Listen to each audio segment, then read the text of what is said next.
Hi అండి, అందరూ బాగున్నారా? నేను బాగున్నాను. ఈరోజు నుండి ఆశ్వయుజ శుద్ధ పాడ్యమి నుండి శారదా నవరాత్రులు ప్రారంభము అవుతాయి.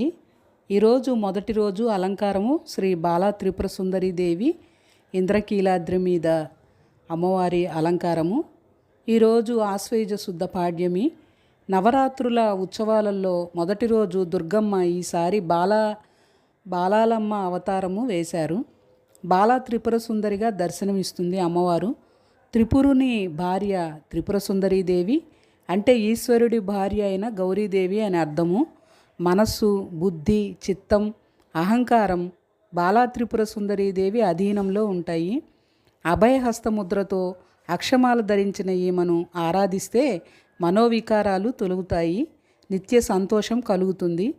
త్రిపుర సుందరీదేవి శ్రీచక్రంలోని త్రిపురాత్రయంలో మొదటి దేవత.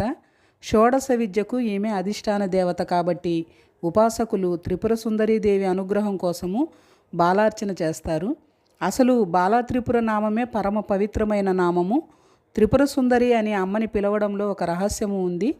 అమ్మ అయ్యవారి దాంపత్యము భలే గమ్మత్తుగా ఉంటుంది. ఈవిడేమో త్రిపుర సుందరీదేవి, అయ్యవారు ఏమో త్రిపురాంతకుడు.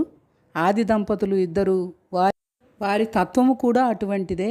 త్రిపుర సుందరి అంటే మనలోని 3 అవస్థలు జాగృత్, స్వప్న, సుషుప్తి.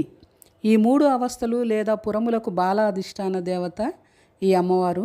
ఈ 3 పురములను శరీరముగా చేసుకొని ఈ జగత్తు అంతటిని అనుభవింపజేస్తూ బాలగా అమ్మవారు వినోదిస్తుంది. మనము ఎన్ని జన్మలు ఎత్తినా ఈ 3 అవస్థల్లోనే తిరుగుతూ ఉంటాము. కేవలము ఉపాధులు మాత్రమే మారుతాయి. అటువంటి తల్లి ఈ రూపంలో మనలోనే ఉంది. ఆవిడ ఆత్మస్వరూపురాలు.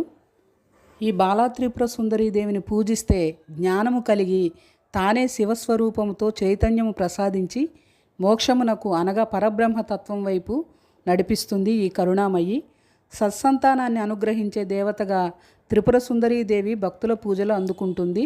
ఈ రోజు నుండి 10 సంవత్సరములు లోపు కలిగిన బాలికలను అమ్మవారి స్వరూపంగా పూజ చేసి కొత్త బట్టలు పెడతారు.